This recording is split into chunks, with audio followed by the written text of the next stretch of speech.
Mr. President, I rise today in support of a resolution designating September 26, 2013 as National Pediatric Brain Cancer Awareness Day. Childhood is a time for growing bodies, growing minds, and growing hearts.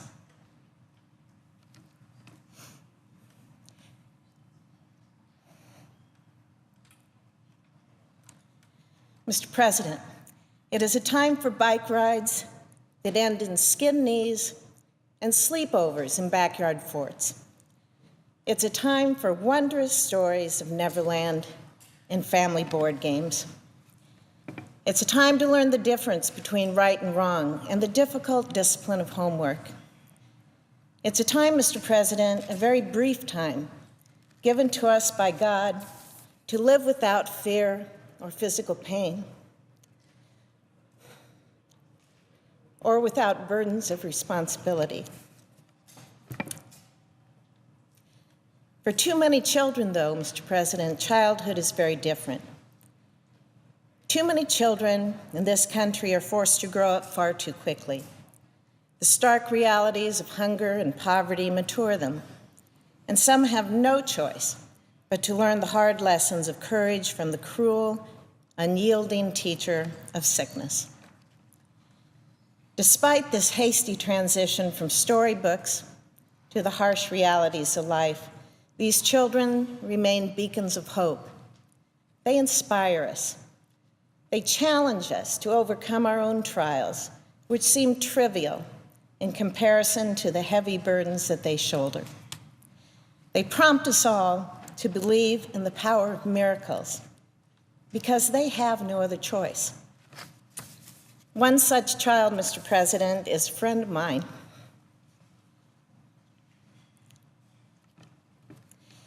He is a personal hero.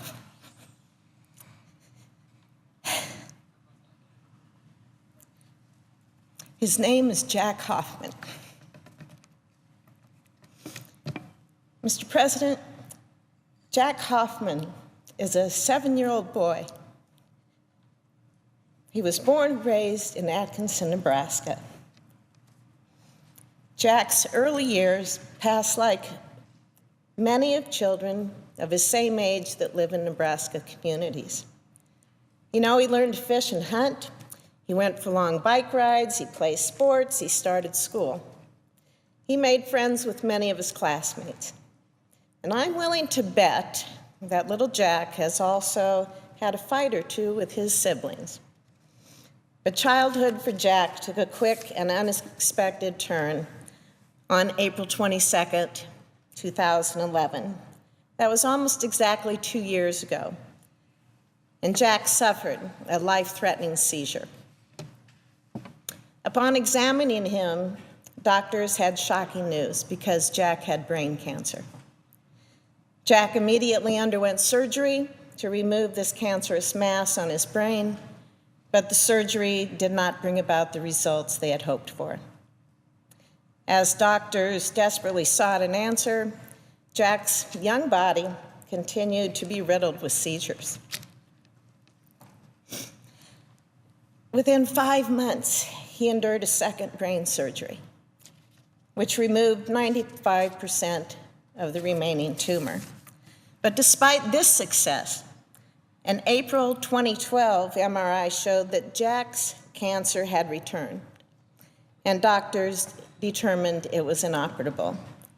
So Jack quickly began 60 weeks of chemotherapy, employing an outdated regimen used by doctors for over 25 years.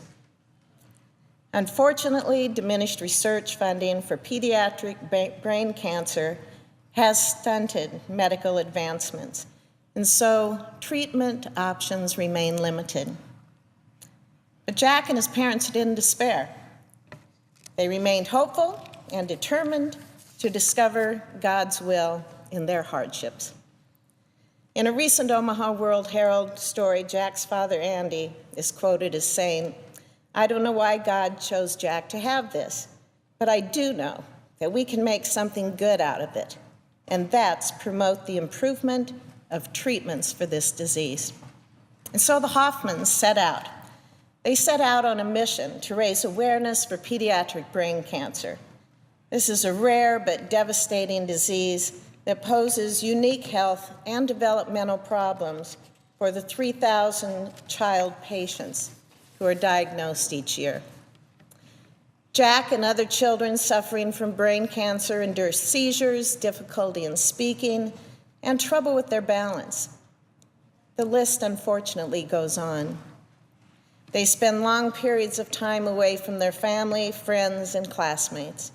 They miss school, they miss football games, and they miss out on childhood. The Hoffman's fundraising efforts through the Team Jack campaign have yielded over $300,000, and it's all for pediatric brain cancer research. Although there are countless worthy charities across our country, my husband Bruce and I feel a special connection with Team Jack, and we've worked very closely with the Hoffman family to increase awareness of pediatric brain cancer. While Jack and his family have been friends of mine for many years, he was first introduced to most Americans when he became an overnight football star, complete with his own trading card, folks. And he did this at the Huskers spring football game on April 6, 2013. Jack suited up with football pads and a number 22 jersey. And little Jack ran 69 yards. He scored a touchdown in front of 60,000 screaming fans in our Memorial Stadium in Lincoln, Nebraska. In a single dash across the gridiron, little Jack Hoffman touched the hearts of millions of Americans. And that includes 7.6 million YouTube viewers. And he increased awareness for pediatric brain cancer. It didn't take a touchdown, though, to make Jack a hero. He smiles through the pain. His courage and his resilience represent the very best of human spirit, represents the very best of our nation. I admire the Hoffmans for their unwavering commitment to transform this very, very personal trial into a force for good. And I'm deeply, deeply grateful for all that they have done to find a cure. Today, the United States Senate commends the Hoffmans, Team Jack, and all those Americans who work tirelessly to battle and bring attention to pediatric brain cancer. This resolution Senator Klobuchar and I are offering recognizes the unique struggles of pediatric brain cancer for their patients and their families. It commends scientists, researchers, and healthcare providers working to modernize and improve the diagnosis and treatment options. And importantly, it designates September 26, 2013 as National Pediatric Brain Cancer Awareness Day to encourage efforts towards the early diagnosis and treatment and ultimate cure for this disease. Mr. President, I would ask unanimous consent that the Senate proceed to the consideration of Resolution 116 submitted earlier today. The clerk will report.